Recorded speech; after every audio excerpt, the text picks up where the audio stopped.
Aujourd'hui, on va parler d'un phénomène, d'un joueur qui fait déjà trembler l'Europe malgré son très jeune âge. Un talent brut, un génie du ballon, mais aussi une cible permanente sur le terrain. Oui, on parle bien de Lamine Yamal. Depuis le début de cette saison, une réalité s'impose match après match. Lamine Yamal n'est plus seulement un jeune prometteur, il est devenu une menace majeure. Et dans le football moderne, quand tu deviens dangereux, tu deviens une cible. Chaque rencontre est désormais un combat pour lui. À peine reçoit-il le ballon que les défenseurs adverses se jettent sur lui. Tacles appuyés, contacts répétés, pression constante, tout est mis en place pour le stopper. Ce n'est plus simplement du marquage, c'est presque une mission, l'empêcher de respirer. Et si tu regardes attentivement ces matchs avec le FC Barcelone, tu verras une chose frappante. Yamal est l'un des joueurs les plus ciblés sur le terrain. À chaque accélération, il est accroché. À chaque dribble, il est coupé. À chaque prise d'initiative, il est stoppé, parfois brutalement. Mais pourquoi lui? Pourquoi autant d'attention? La réponse est simple. Parce qu'il est déjà décisif.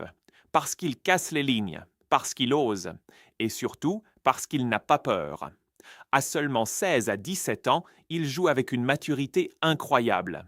Il provoque, il élimine, il crée du danger. Et dans un football où chaque erreur se paye cash, les défenseurs préfèrent faire faute plutôt que de le laisser passer. Mais cette situation, aussi impressionnante soit-elle, cache un vrai danger. Car subir autant de fautes, autant de coups, ce n'est jamais sans conséquence. Et malheureusement, ce que tout le monde craignait est arrivé. En décembre 2024, lors d'un match tendu face au CD Léganais, le pire s'est produit. Une intervention violente, un tacle mal maîtrisé, un choc qui a immédiatement inquiété les supporters. Sur le moment, Yamal essaye de se relever, comme toujours, comme un guerrier. Il veut continuer. Il refuse de sortir. Il montre cette mentalité incroyable, cette envie de ne jamais abandonner. Mais la douleur est là, invisible pour certains, mais bien réelle. Quelques heures plus tard, les examens tombent et le verdict est sans appel. Une lésion de grade 1 à la cheville droite. Une blessure qui, sur le papier, peut sembler légère, mais qui, dans le contexte d'un joueur aussi jeune et aussi sollicité, devient extrêmement préoccupante. Résultat, arrêt forcé. Entre 3 et 4 semaines loin des terrains. Et surtout, une fin d'année 2024 prématurée. Pour un joueur en pleine explosion, c'est un coup dur, très dur. Parce que le rythme était là, la confiance aussi, et tout s'arrête brutalement.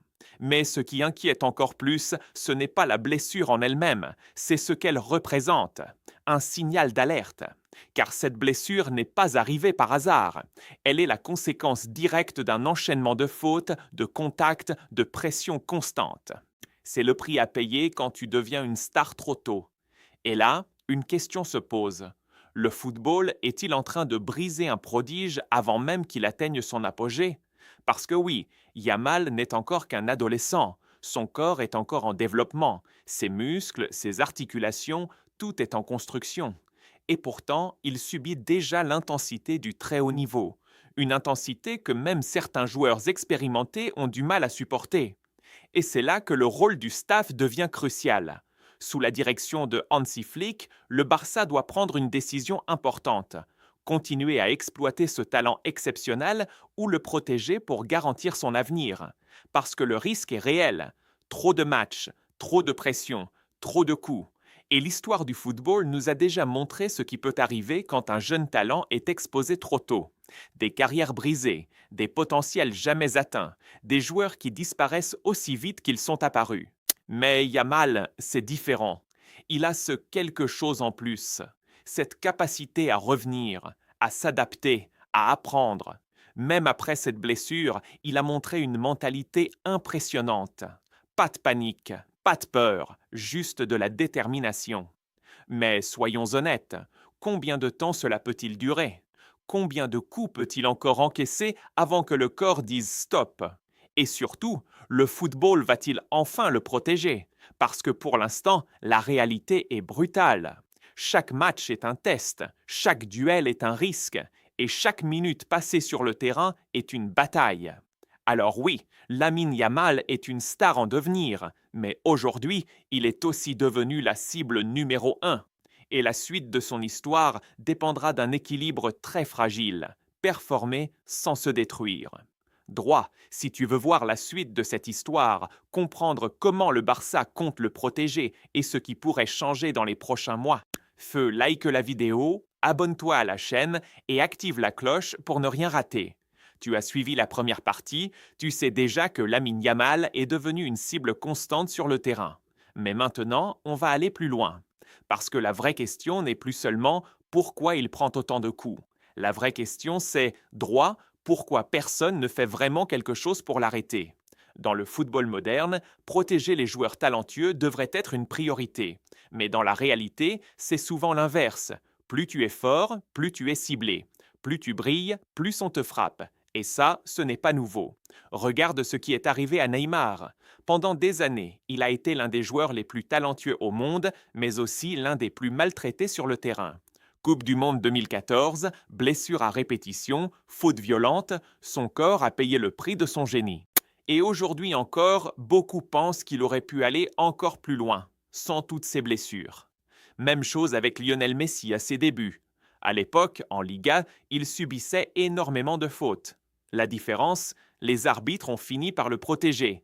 Les règles ont évolué, les sanctions sont devenues plus sévères, et ça a changé sa carrière. Mais aujourd'hui, droit, est-ce que la Liga protège vraiment Lamine Yamal? La réponse dérange. Parce que malgré les fautes répétées, malgré les images évidentes, les sanctions restent souvent légères. Pas assez de cartons, pas assez de protection, et parfois une forme de banalisation, comme si c'était normal, comme si ça faisait partie du jeu. Mais non, ce n'est pas normal qu'un joueur de 16 à 17 ans subisse autant de violence sur un terrain. Ce n'est pas normal que son talent devienne une raison pour le frapper. Et surtout, ce n'est pas normal que le système laisse faire. Alors forcément, les critiques commencent à tomber. Des consultants, des anciens joueurs, des fans, beaucoup commencent à tirer la sonnette d'alarme. Parce qu'ils voient le danger, pas dans 10 ans, maintenant. Et au cœur de cette tempête, il y a un homme, Hansi Flick. Son rôle est clair, mais extrêmement compliqué. Il doit gagner des matchs, mais aussi protéger son joyau. Et ça, c'est un équilibre presque impossible. Doit-il continuer à faire jouer Yamal autant? Doit-il le préserver quitte à affaiblir l'équipe du FC Barcelona? Ou doit-il faire confiance au système en espérant que les arbitres fassent leur travail? Chaque décision est risquée parce qu'un mauvais choix peut coûter très cher. Et pendant ce temps, les défenseurs, eux, continuent. Ils savent une chose, droit, si tu laisses Yamal jouer, il peut détruire ton match. Alors ils prennent une décision simple, faire faute. Même si ça veut dire prendre un carton, même si ça veut dire être critiqué. Parce que dans le football de haut niveau, le résultat passe avant tout. Et ça crée un cercle vicieux. Plus il est dangereux, flèche vers la droite, plus il est ciblé. Plus il est ciblé, flèche vers la droite, plus il risque de se blesser. Plus il se blesse, flèche vers la droite, plus sa progression est menacée. Et là, on touche à quelque chose de très sérieux. Droit. Le football est-il en train de sacrifier ses propres talents? Parce que Yamal n'est pas un cas isolé. C'est juste le cas le plus visible du moment. Un symbole, un exemple. Et peut-être un avertissement. Si rien ne change, on pourrait assister à un scénario qu'on a déjà vu trop de fois. Un prodige qui brille très tôt, qui subit trop et qui ne devient jamais la légende qu'il devait être. Mais attention, tout n'est pas perdu, parce que cette situation peut encore évoluer. Les arbitres peuvent s'adapter, les règles peuvent être appliquées plus strictement, le Barça peut mieux gérer son temps de jeu, et surtout, droit, Yamal lui-même peut apprendre à se protéger, à jouer différemment, à éviter certains contacts, à devenir encore plus intelligent dans son jeu. Parce que les plus grands ne sont pas seulement talentueux, ils savent survivre. Et aujourd'hui, Lamine Yamal est à un tournant. Soit il devient une légende, soit il devient un « et si ». Et ça dépend de beaucoup de choses, mais aussi de nous, des fans, de la pression médiatique, de la manière dont on défend ces joueurs. Alors si tu veux voir Yamal atteindre le sommet, feu like cette vidéo, abonne-toi et partage-la pour que ce message soit entendu. Parce que protéger les talents, c'est protéger le football. Et crois-moi, droit, l'histoire de Lamine Yamal ne fait que commencer.